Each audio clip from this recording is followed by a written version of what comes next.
There's a popular expression nowadays that says, "We don't deserve dogs." See, dogs are pure love. Dogs will often do incredible and heroic things for humans. Now, our Dudley isn't a hero, but who are we kidding? Neither are we.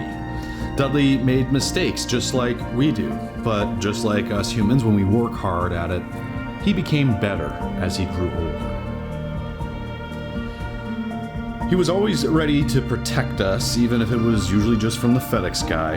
And no matter what the world could throw at us, one thing was always certain. Dudley would be there, happy to see us, ready to make us laugh, ready to love us, even if we couldn't always play with him as often as we would like to.